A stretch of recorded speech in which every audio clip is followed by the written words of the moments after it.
Pai, em Tua presença nós estamos e oramos, Senhor, te pedindo que o Senhor tenha liberdade, meu Deus, no nosso meio. Abra o nosso entendimento, ó Pai, para a Tua palavra. Queremos ouvir a Tua voz, queremos aprender, meu Deus, do Senhor, queremos crescer, Pai, na fé. E que em nome de Jesus Cristo, Senhor, tenha liberdade, eu lhe peço neste lugar. Senhor, te peço que o Senhor torne essa palavra viva nos nossos corações, falando, ensinando, ó Pai, pois queremos aprender mais de Ti, em nome de Jesus.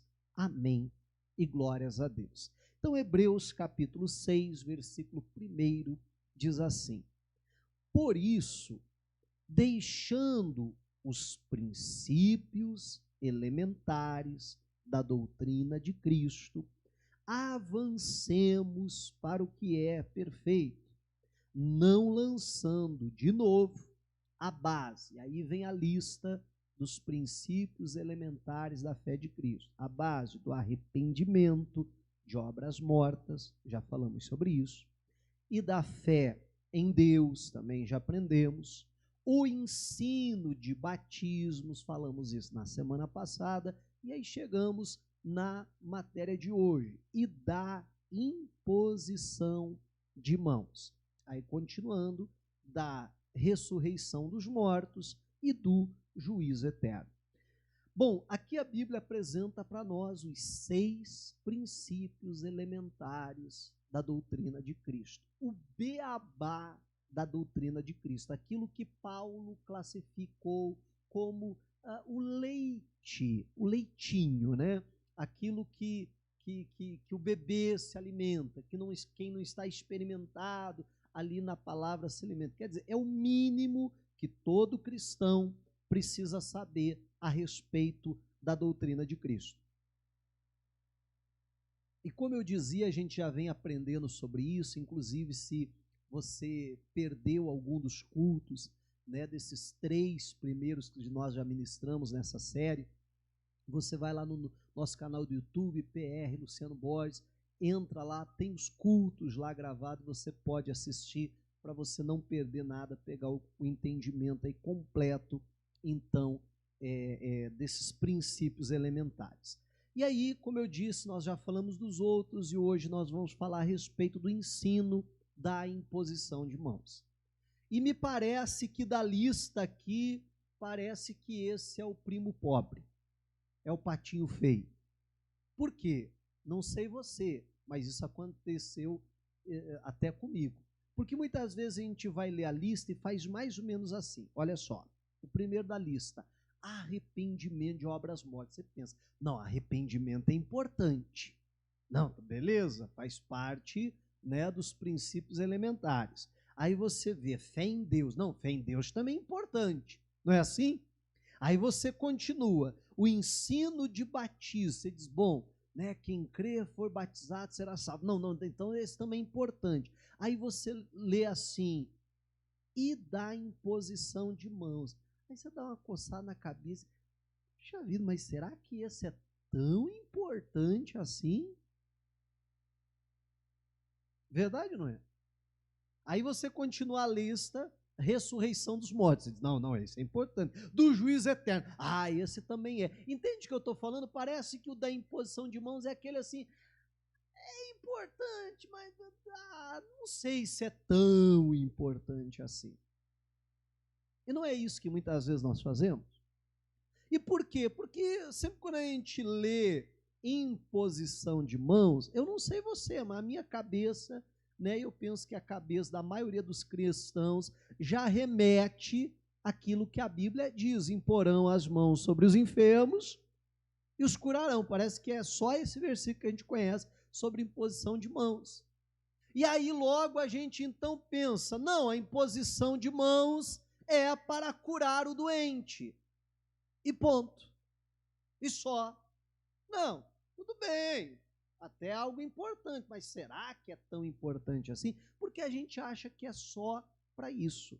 Mas hoje eu quero ver com vocês, e a gente vai aprender um pouquinho, como eu falava da semana passada, né, que não é só o batismo, mas é o ensino do batismo que a gente precisa saber.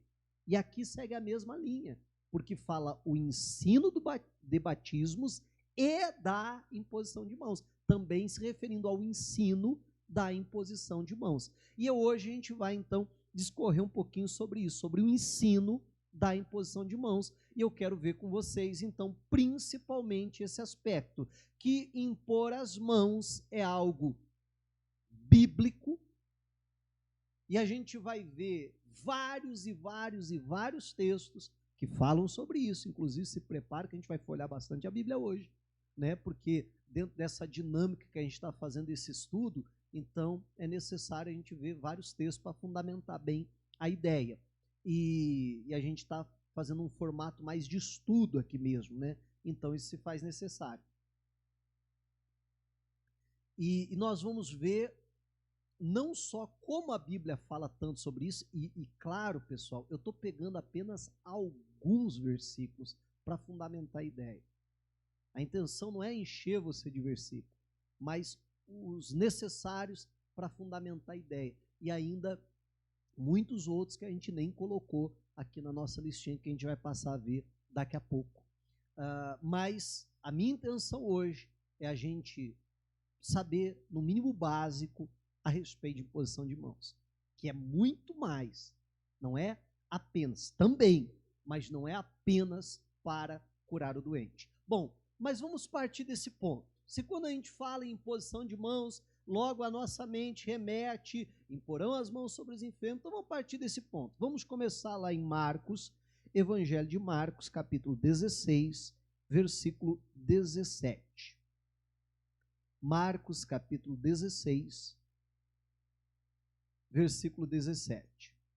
Aqui, Jesus, logo depois dele dar aquilo que a gente chama da grande comissão, mandando com que o cristão fosse por todo mundo e pregasse o evangelho para toda criatura, ele diz o seguinte no versículo 17: estes sinais acompanharão aqueles que creem. Em meu nome expulsarão demônios, falarão novas línguas, pegarão em serpentes, e se beberem alguma coisa mortífera, não lhes fará mal.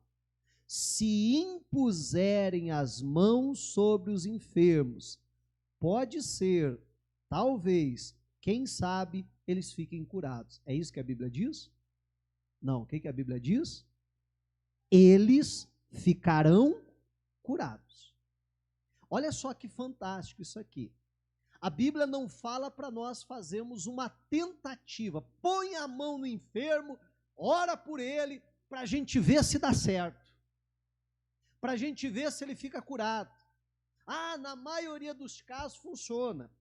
Em alguns casos... Não, a Bíblia diz: e imporão as mãos sobre os enfermos e os curarão. Amém.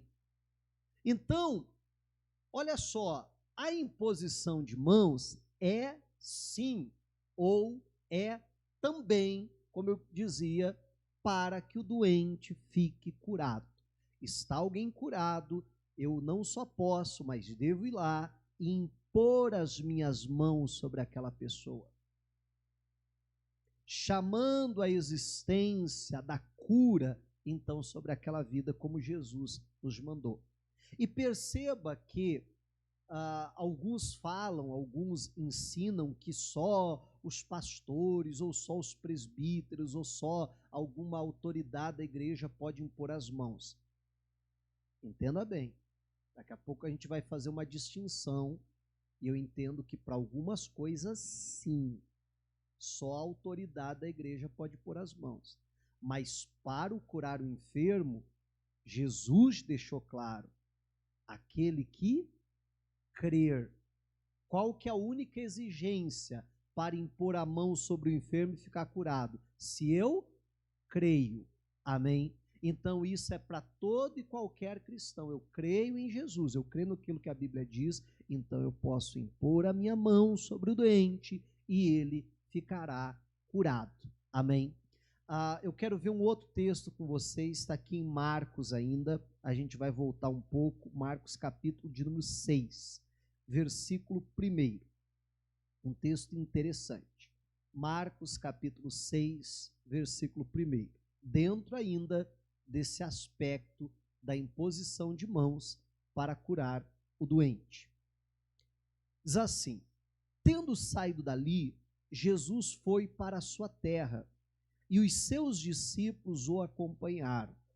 Chegando o sábado, começou a ensinar na sinagoga, e muitos, ouvindo, se maravilharam, dizendo: de onde lhe vem tudo isso? Que sabedoria é esta que lhe foi dada? E como se faz tais maravilhas por suas mãos? Não é este o carpinteiro, o filho de Maria, irmão de Tiago, José, Judas e Simão? As suas irmãs não tiveram aqui entre nós? E escandalizavam-se por causa dele. Vamos para. Bom, deixa eu ler só o 4. Jesus, porém, lhes disse: nenhum profeta é desprezado, a não ser na sua terra, entre os seus parentes e na sua casa. Então Jesus vai pregar em Nazaré, e Jesus está lá pregando, e eles ficam admirados do ensinamento de Jesus. Eles ficam boquiabertos dizendo: mas da onde veio essa sabedoria? Como é que ele sabe essas coisas? Só que ao mesmo tempo que eles estão maravilhados, eles param e dizem assim: mas vem cá, você não é o filho do Zé, não? Filho da Maria? Não foi isso? Você não é o carpinteiro? Não foi que fez a mesa lá em casa? Foi isso aí mesmo. Não estão os irmãos dele entre nós, as irmãs dele também? Agora é o filho de Deus. É o pregador, é o Messias agora. O filho do Zeca Maria agora está achando que é muita coisa, que é profeta. Você está entendendo? E se escandalizavam, então, nele. E aí Jesus diz: olha, o profeta só não tem honra, né, na sua própria pátria, na sua própria casa. Só ali que ele é desprezado.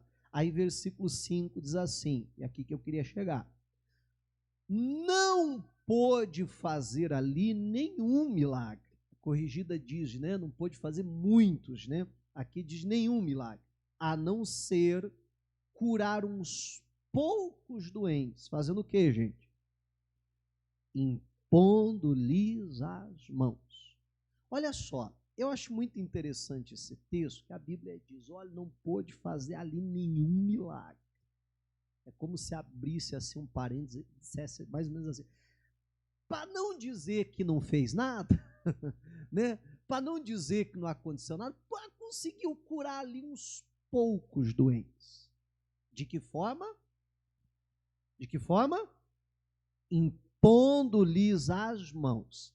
Quando eu leio esse texto, sabe o que me vem à mente? O seguinte: nós vemos muitos relatos onde Jesus simplesmente libera uma palavra e o milagre acontece. Olha, vai que a tua filha está liberta, vai que o teu servo está curado.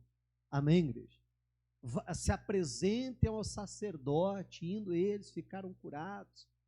A Bíblia tem relatos dizendo e Jesus com a sua palavra os curou. Não precisou fazer uma oração sequer. Amém? Simplesmente pregando a palavra, aquelas pessoas eram curadas. Só que aqui, meu irmão, isso não funcionou. Aqui, a única coisa que funcionou foi curar alguns poucos, impondo as mãos. O que me parece, ao ler o texto, a ideia que eu tenho é o seguinte: quando nada mais funciona, amém, a gente ainda tem um recurso: impor as mãos. Me parece, e entenda bem, eu não estou dizendo que a gente tem que usar a imposição de mãos como último recurso, amém?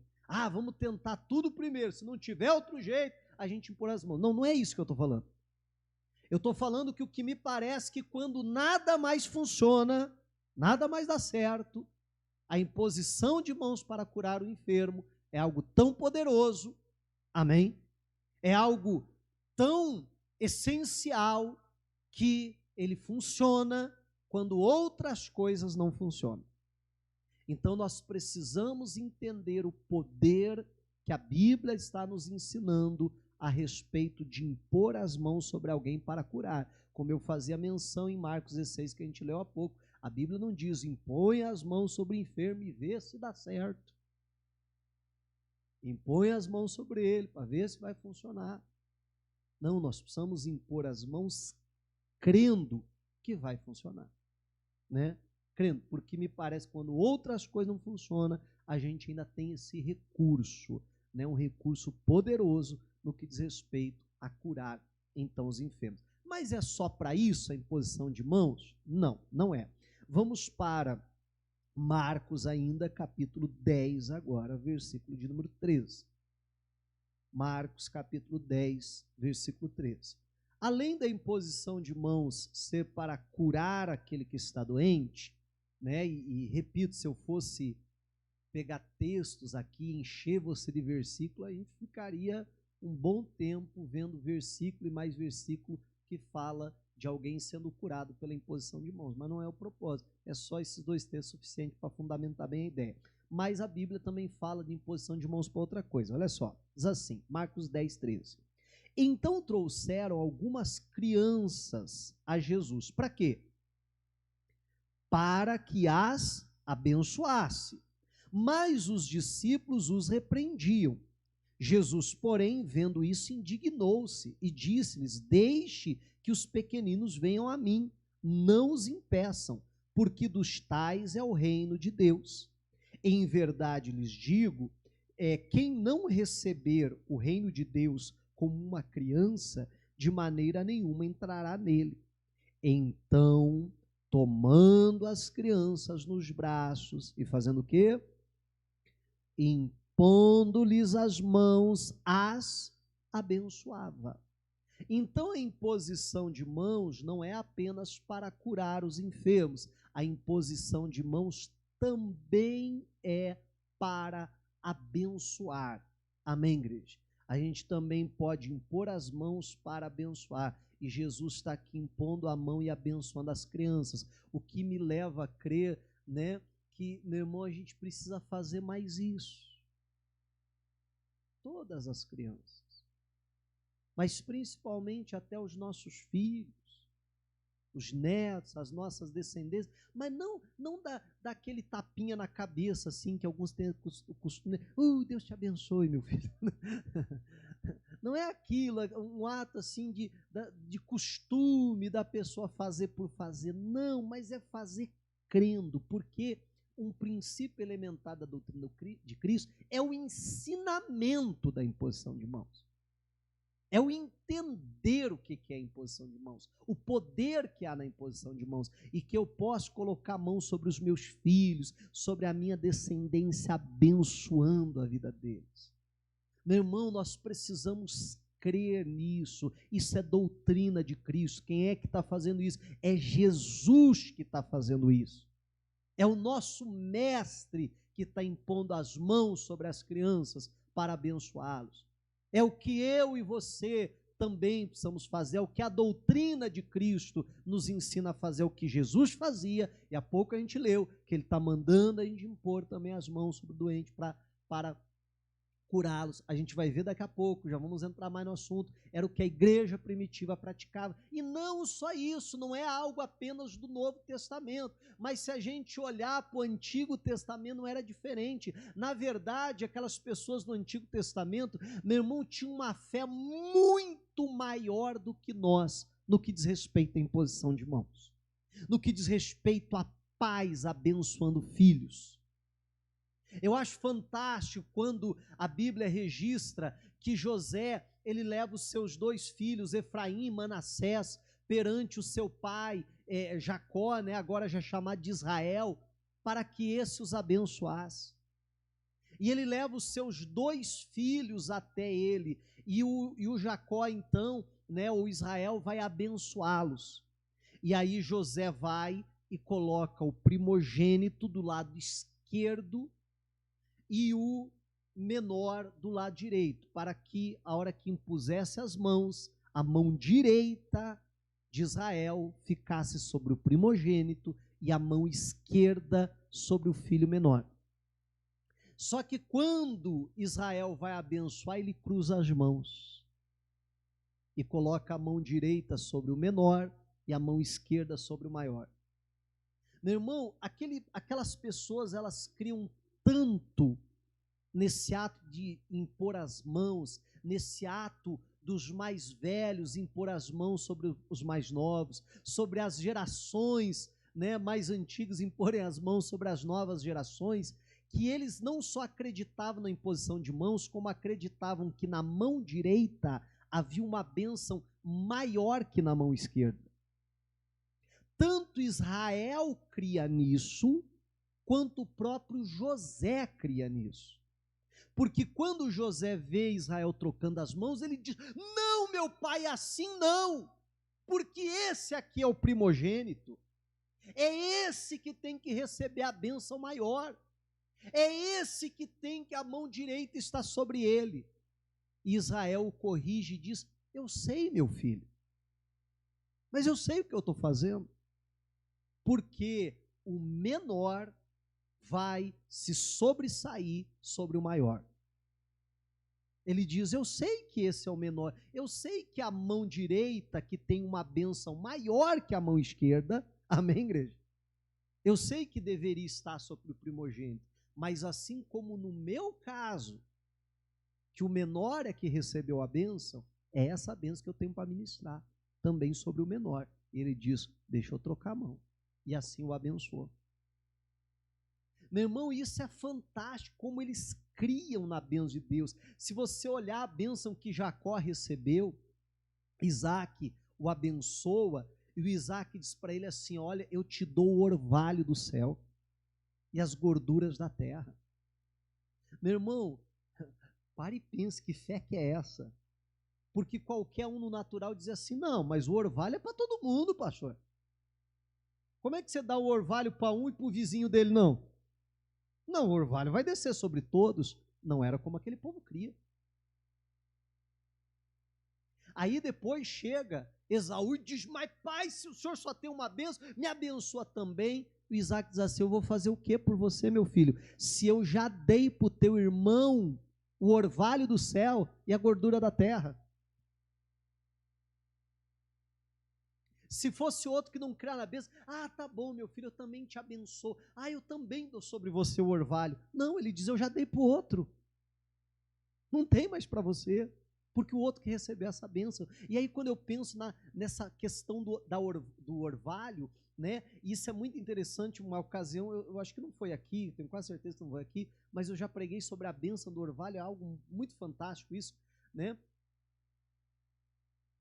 E que me chama muita atenção, porque o orvalho, aí vamos pensar como eles, numa região, meu irmão, deserto, numa região, né, ali árida, que não tinha muitas chuvas. O que fazia toda a diferença, o que era? Bom dia. Estou falando até agora, o que era? O orvalho que descia à noite, né? Aquela umidade que vinha à noite, que molhava a terra, que fazia com que os campos viessem a produzir ali, para que o gado pudesse alimentar as próprias plantações, etc. Agora, interessante que, diferente da chuva que todo mundo vê, que caiu, hoje essa semana choveu bastante, hein? Hoje você viu a chuva forte que deu ontem? O orvalho ninguém vê, ninguém nota. É algo que vai descendo, e que vai descendo, e que vai descendo, e não chama atenção. Você só vai vendo o que ela produz, e assim é a bênção de Deus. Muitas vezes, e glória a Deus por isso, vem aquelas abundantes chuvas sobre a nossa vida, que todo mundo reconhece como bênção de Deus, amém?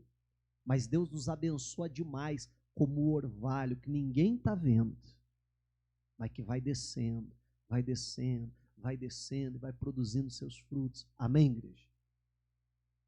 Meu irmão, olha como esse povo cria nessa bênção. Na bênção que os pais tinham para colocar sobre os filhos. Na bênção da imposição de mãos. Aí quando eu leio aqui na Bíblia, né, lembro desses textos, e leio aqui Jesus impondo as mãos e abençoando, eu penso que a gente deveria fazer isso muito mais com os nossos filhos. Amém, igreja? Impor as mãos sobre eles, abençoá-los em nome de Jesus Cristo. Parece que ao longo do tempo, parece que foi se perdendo um pouco essa questão da imposição de mãos. Talvez por alguns excessos em alguns lugares, ou outros fatores, mas parece que foi caindo em esquecimento. A gente está saindo aí de 2 anos e meio de pandemia, onde foi necessário o afastamento social, onde a gente muitas vezes se privou daquela oração de imposição de mãos, onde você precisava tocar na pessoa, onde você precisa chegar mais perto da pessoa. Então a gente, não realizou tanto essa prática durante esse período. Mas se você for olhar antes mesmo até da pandemia, parece que se foi perdendo um pouco essa prática. Quem é antigo na igreja vai lembrar que antigamente se impunha muito mais as mãos. Verdade, não é? Se impunha muito mais as mãos. E aí tinha algumas pessoas até que não gostavam. Eu lembro de alguns casos, de algumas igrejas, da pessoa, não, na minha mão ninguém, na minha cabeça ninguém põe a mão, e tal, e não sei o quê. Né? E a pessoa até, às vezes, eu orava até com o olho aberto e fechado, para dizer, não, se algum obreiro resolver vir colocar a mão na minha cabeça, eu já vou olhando, não, na minha não. Né? E a pessoa às vezes não entende, meu irmão, o tanto de bênção que ela vai jogando fora por causa de uma atitude às vezes até arrogante. E a gente precisa voltar mais a essa prática justamente da questão da imposição de mãos, como estamos vendo aqui que Jesus fazia. Bom, mas vamos em frente, vamos aprender mais. Vamos agora para Atos dos Apóstolos, capítulo 5. Tá bom, pastor, então impor as mãos é para curar o enfermo, para abençoar, só isso? Não, mais coisa. Atos, capítulo 5, versículo 12. Olha só o que a Bíblia diz. Muitos sinais e prodígios eram feitos entre o povo. De que forma? Pelas mãos dos apóstolos. E todos costumavam se reunir de comum acordo no pórtico de Salomão. A Bíblia diz que pelas mãos dos apóstolos muitos sinais e prodígios eram realizados. Meu irmão, então imposição de mãos também é para realizar sinais e prodígios. A Bíblia diz, Atos 19, nessa mesma linha, 19, versículo 11, esse texto é ainda mais conhecido, diz assim, Deus, pelas mãos de Paulo, fazia milagres extraordinários, a ponto de levarem aos enfermos lenços e aventais do seu uso pessoal, diante dos quais as enfermidades fugiam das suas vítimas e os espíritos malignos se retiravam. Diga a glória a Deus. Então, meu irmão, tanto pela mão dos apóstolos, quanto também pela mão do apóstolo Paulo, a Bíblia diz que aconteciam sinais e prodígios. A Bíblia diz que Deus realizava coisas extraordinárias, milagres sobrenaturais, Deus fazia pelas mãos dele. Então, imposição de mãos é para curar, mas é para abençoar, mas também é para operar milagres e maravilhas. Só para isso? Não. Vamos agora para Atos ainda, capítulo 8, versículo 14. Esses dois textos que a gente vai ver em seguida, nós vimos na semana passada, mas eu retorno a eles hoje. Atos capítulo 8, versículo 14 diz: Quando os apóstolos que estavam em Jerusalém ouviram que o povo de Samaria tinha recebido a palavra de Deus, enviaram-lhes Pedro e João. Chegando ali, oraram por eles para que recebessem o Espírito Santo, pois o Espírito ainda não havia descido sobre nenhum deles. Tinham apenas sido batizados em nome do Senhor Jesus. Então lhes impuseram as mãos, e o que aconteceu? E eles receberam o Espírito Santo. Diga a glória a Deus. Sabe o que é interessante? Se você continuar a leitura, você vai ver que tinha um mágico lá chamado Simão, que ao ver isso, ofereceu dinheiro para eles. Rapaz, ó, eu pago para vocês dá as manhas do negócio aí para nós. Me ensina a fazer esse trem, para que quando eu impuser as mãos também sobre alguém, essa pessoa receba o Espírito Santo. Ó, eu pago para vocês me ensinar como é que faz esse trem aí. Meu irmão, então o que me parece é que quando os apóstolos colocavam a mão, eles não colocavam a mão em 20 para funcionar em um. Senão me parece que Simão não ficaria tão empolgado assim com a ideia. Mas sobre todos aqueles novos convertidos que eles impunham as mãos, eles eram batizados no Espírito Santo, a ponto daquilo chamar a atenção do Simão. Ele dizia: rapaz, eu quero isso. Só que o eu quero isso, né, com o coração errado. Eu vou pagar então para receber isso. E aí Pedro já dá uma invertida nele e diz: olha, pega o teu dinheiro e vai contigo para a perdição. Porque você está achando que com dinheiro você pode comprar o dom de Deus. Você está em fel de amargura. E se eu fosse você, se arrependia. O camarada coloca a mão na cabeça e diz: ai, meu Deus do céu, onde que eu estou com a cabeça? Vocês me perdoem, oram por mim. Eles oram por ele para perdoar aquele pecado dele. Amém, igreja? Mas olha só o que acontecia. Atos 19 agora, a gente viu isso também na semana passada. Você perceba como um assunto está perfeitamente interligado com o outro, né? A gente tem usado aí vários textos que a gente tem visto uma semana, chega na outra semana para falar de outro assunto e volta no mesmo texto, né? E a gente tem feito bastante isso. Atos 19, versículo 11, assim: Deus, 19:11 não, 19:11 a gente leu há pouco, 19:6, perdão. Atos 19:6, só voltar um pouquinho. E quando Paulo lhes impôs as mãos, o Espírito Santo veio sobre eles, e tanto falavam em línguas como profetizavam. Amém? Então, não só Pedro e João tinham esse ministério, mas Paulo também, de impor as mãos para que as pessoas fossem batizadas no Espírito Santo, fossem cheias do Espírito Santo. Então, imposição de mãos, meu irmão, perceba, os apóstolos praticavam, a igreja primitiva praticava só para curar o enfermo? Não, também para curar o enfermo, para abençoar as pessoas, para operar sinais e maravilhas, mas também para que as pessoas recebessem o batismo com o Espírito Santo. Olha como a imposição de mãos, então, era utilizada. Olha como a imposição de mãos fazia parte das ministrações, faziam parte ali da dinâmica do culto, faziam parte, então, da igreja primitiva. E não sei porquê, parece que meio que foi caindo em desuso, e a gente, às vezes, vai deixando o princípio elementar. E a gente precisa entender a importância disso. Vamos para um texto agora. Se você está acompanhando na Bíblia, deixa marcado aí Atos, que daqui a pouquinho a gente volta para lá. Mas vamos agora para Deuteronômio, um texto do Antigo Testamento, que aqui traz algo muito interessante. Deuteronômio, capítulo 34, versículo de número 9. Aí a Bíblia diz assim: Josué, filho de Num, estava cheio do espírito de sabedoria. Mas por que Josué estava cheio de espírito de sabedoria? Por quê, gente? O texto explica. Por quê? Porque Moisés havia imposto as mãos sobre ele.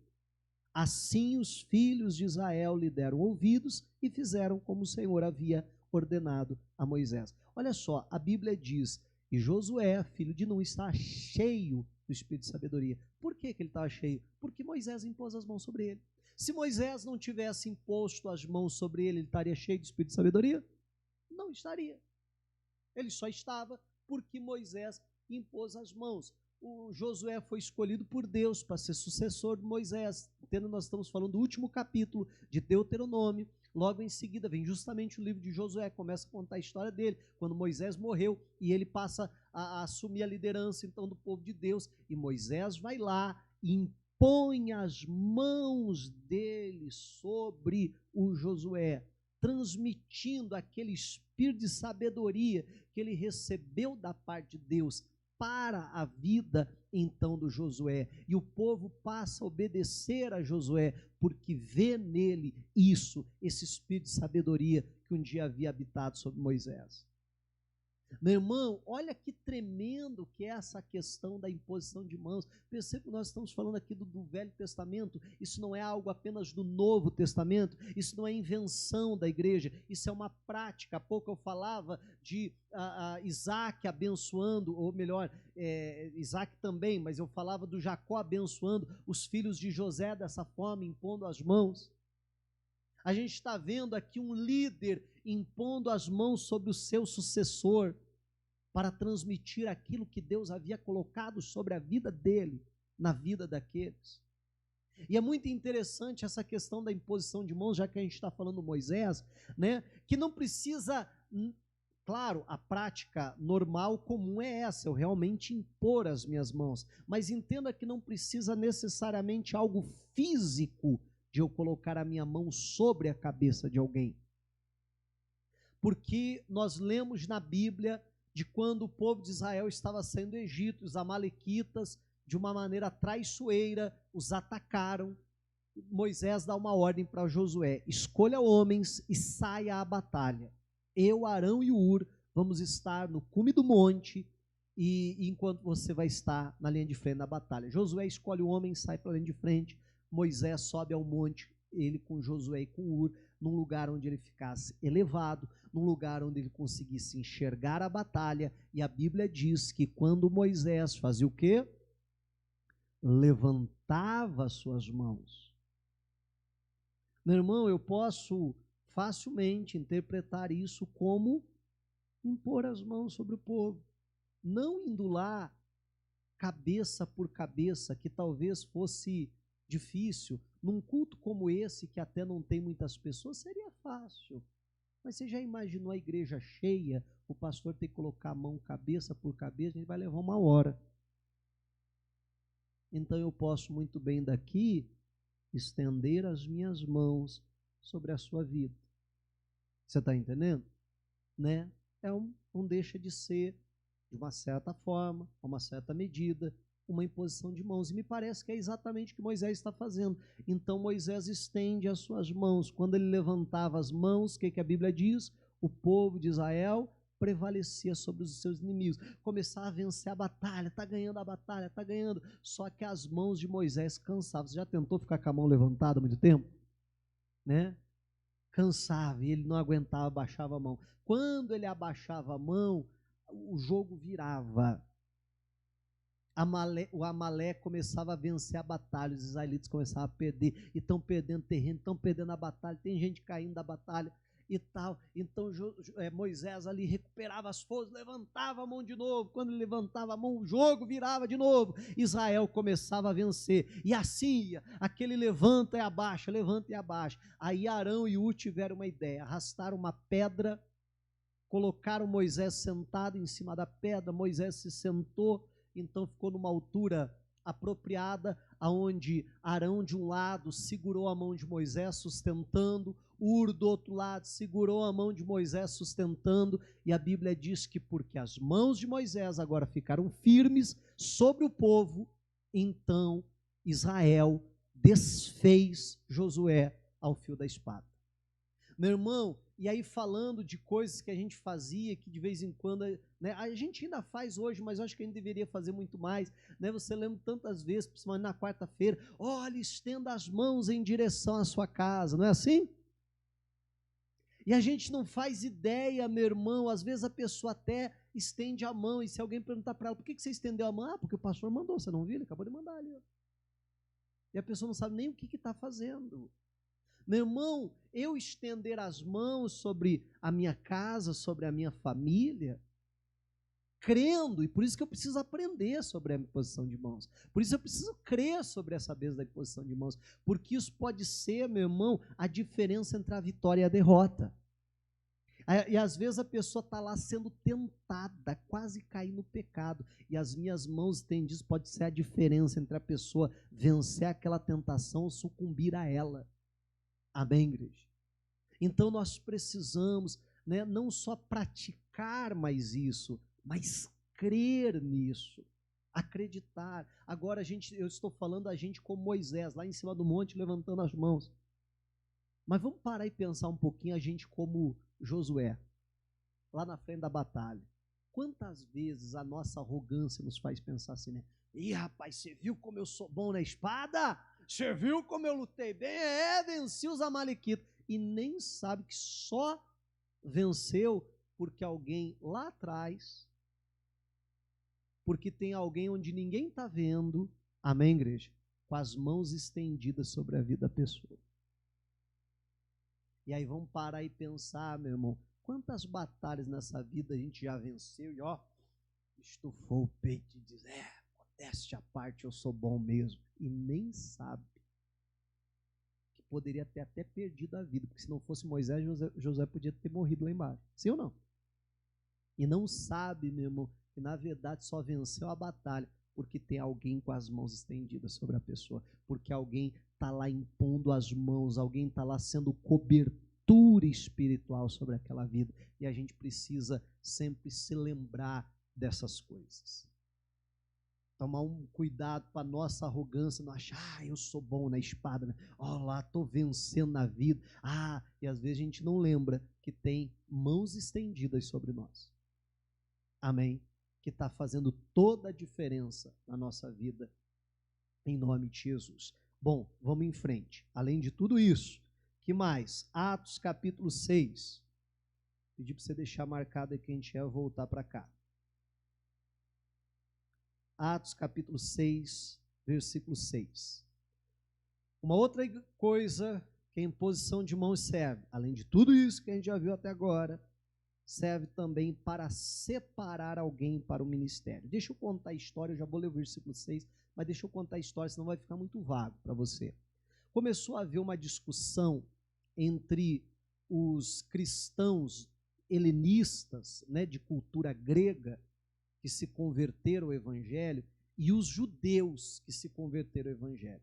Os helenistas se sentiram desprezados na repartição diária ali dos alimentos entre a igreja. E aí começou a haver uma murmuração. A gente não recebe tanta atenção só porque a gente não é judeu, estão tratando a gente com discriminação e tal. E se havia discriminação ou não, não sei. Só sei que a Bíblia diz que a murmuração aconteceu. Né? Quem estava com a razão, a Bíblia não traz, mas que começou a haver esse bafafá ali no meio da igreja. Aí os apóstolos se reúnem e decidem o seguinte: olha, pessoal, não é correto nós deixarmos o ensinamento da palavra, né, e deixarmos a oração para servirmos as mesas. Vamos fazer o seguinte, vamos levantar pessoas para cuidar desse ministério. Gente, eles estavam levantando pessoas para cuidar das mesas.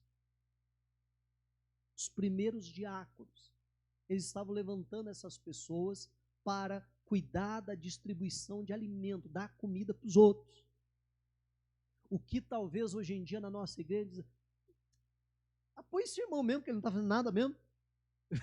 Verdade não é? Mas para escolher pessoas para isso, o que eles fizeram? A Bíblia diz que eles disseram, precisam ser pessoas de boa reputação, cheios do Espírito Santo e de sabedoria. Meu irmão, eles dizem que tem que ser cheio do Espírito Santo para servir a mesa, para distribuir cesta básica. Amém, igreja? Olha que coisa séria isso aqui. E aí, quando eles escolhem essas 7 pessoas, o que eles fazem? A igreja trouxe esses 7 até os apóstolos, a Bíblia diz, e apresentaram esses homens aos apóstolos, que orando, lhes impuseram as mãos. Impor as mãos também a igreja primitiva praticava para separar alguém para o ministério, para designar um determinado cargo para alguém, eles impunham as mãos. Você quer ver outro exemplo disso? Atos capítulo 13, versículo de número 3. Vamos começar lá no 1 para fazer sentido, só para você entender do que a Bíblia está falando. Atos 13, 1. Havia na igreja de Antioquia profetas e mestres: Barnabé, Simão, chamado Níger, Lúcio de Cirene, Manaém, que tinha sido criado com Herodes, o tetrarca, e Saulo. Enquanto eles estavam adorando o Senhor e jejuando, o Espírito Santo disse: separem-me agora Barnabé e Saulo para a obra que os tenho chamado. Então, jejuando e orando, e o quê? Impondo as mãos sobre eles, os despediram. Então, novamente, para designar alguém para uma determinada obra, para um determinado ministério, o que eles fizeram? Imporam as mãos sobre eles, os abençoaram e diz: vão fazer aquilo que Deus está chamando vocês para fazer. Meu irmão, perceba como isso era parte da doutrina de Cristo, era parte do dia a dia da igreja. Era algo que era usado, meu irmão, para várias questões. Você quer ver mais? Só para separar para o ministério? Não. 1 Timóteo capítulo 4. Já estou acabando, fica tranquilo. 1 Timóteo capítulo 4, versículo 14.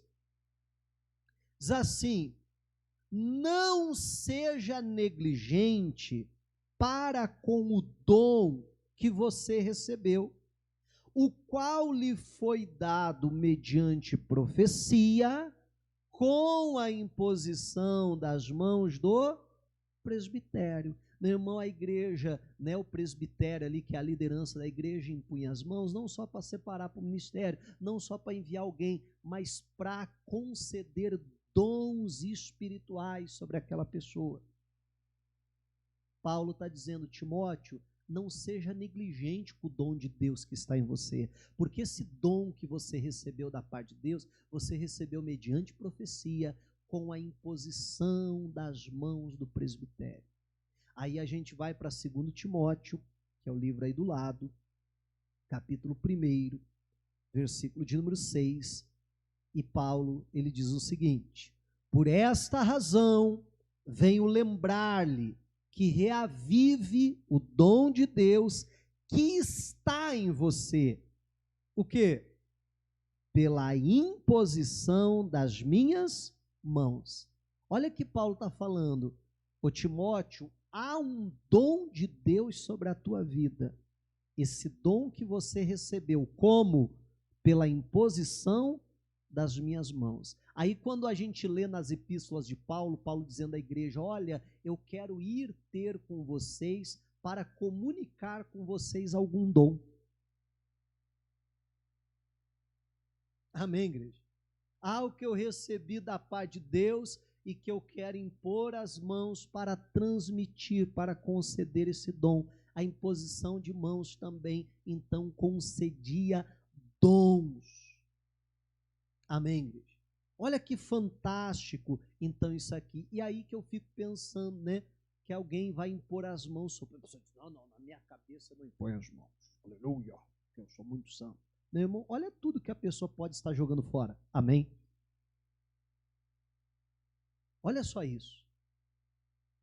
Agora, uma coisa que é importante a gente saber e lembrar, porque tem um texto na Bíblia sobre imposição de mãos, Paulo também escrevendo a Timóteo, que ao meu ver é muito mal interpretado. Eu já não sei se você já ouviu falar em algum lugar, né, e em alguns círculos cristãos tem essa ideia de dizer assim: olha, cuidado, hein, você vai ficar impondo as mãos aí sobre as pessoas, às vezes a pessoa está no pecado, aí você impõe as mãos sobre ela e aí o pecado dela passa para você.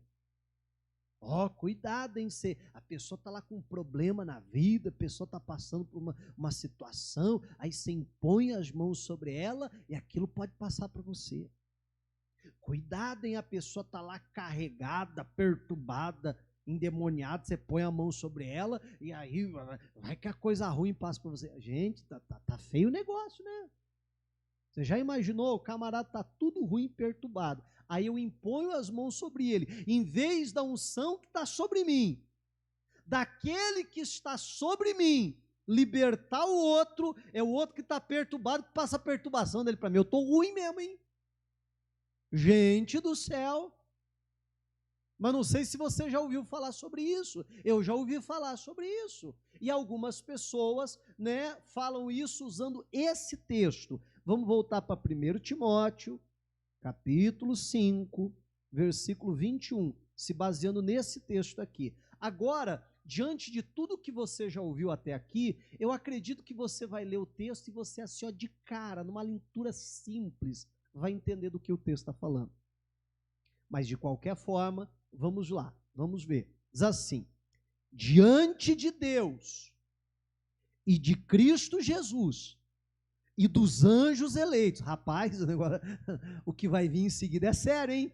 Olha só, diante de Deus, de Cristo Jesus e dos anjos eleitos, peço com insistência que você guarde esses conselhos, sem discriminação, nada fazendo com espírito de parcialidade. Aí vem o nosso versículo.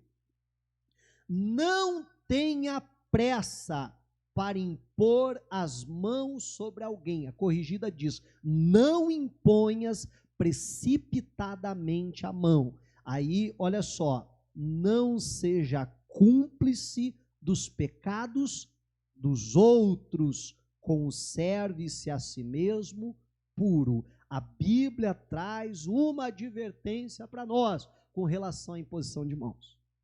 Qual é a advertência? Não impor precipitadamente as mãos, não impor com pressa as mãos sobre alguém. E é desse texto que alguém tirou a ideia, viu? Cuidado, hein? Ó, você vai pôr a mão sobre a pessoa, o pecado dela pode passar para você, porque você se torna cúmplice do pecado do outro, porque o problema dela pode passar para você. Meu irmão, não é nada disso que a Bíblia está falando.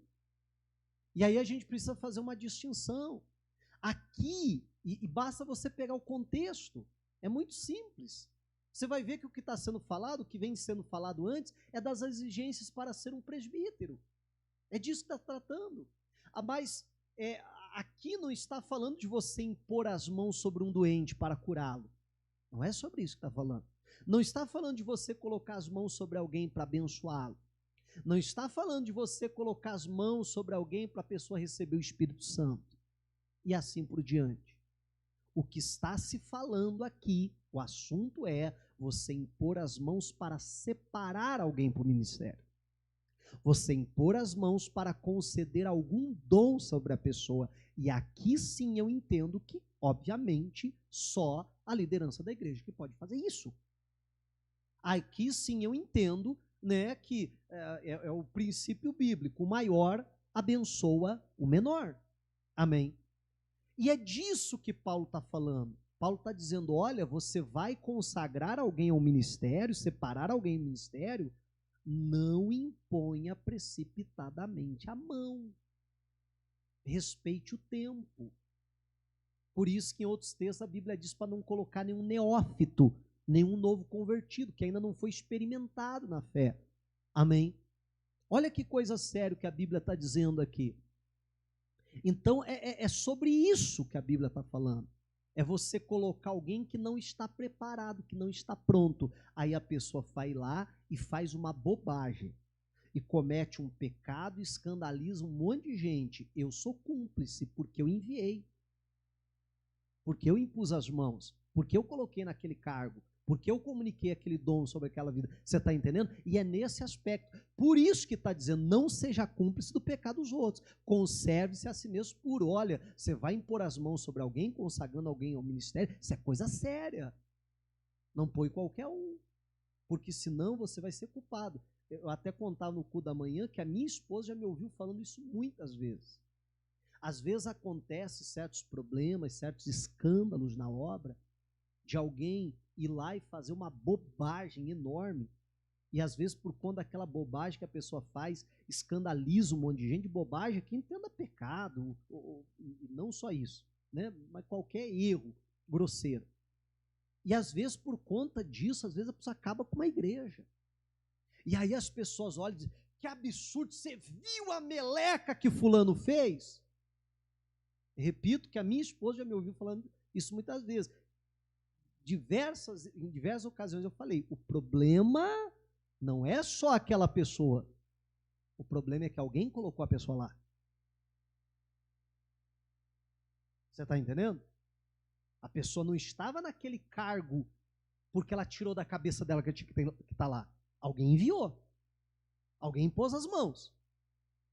Alguém deu aquele cargo. Alguém separou a pessoa para aquilo. E ela não estava pronta para isso. E ela não tinha bagagem, ela não tinha estrutura espiritual. E às vezes nem estrutura de vida para estar ali. E alguém colocou as mãos precipitadamente. Então, aquele lá errou, mas errou sozinho? Não, a culpa também foi de quem colocou ele lá. Vai responder junto. E é disso que a Bíblia está dizendo. Então, eu não tenho que ficar com medo de colocar a mão sobre o enfermo, ou ainda tem alguém endemoniado, eu vou lá expulsar o demônio, ficar com medo, ai meu Deus do céu, vai que o demônio passa para mim. Que crente que eu sou, gente? Não é verdade? Não, o que a Bíblia está dizendo é nesse aspecto. Amém? É essa observação que a Bíblia faz a respeito da imposição de mãos. Mas nós precisamos aprender a respeito da imposição de mãos. Precisamos crer nisso e precisamos praticar muito mais isso. Porque você está vendo como a igreja primitiva praticava isso. Amém? Eu quero orar com vocês, clamar a Deus. Já quero de antemão também lhe convidar para nos próximos 2 domingos você estar com a gente, para nós vermos mais princípios bíblicos da doutrina de Cristo, princípios elementares da doutrina de Cristo, e temos esse entendimento completo. Amém? Diga a glória a Deus e vamos aplaudir a Jesus.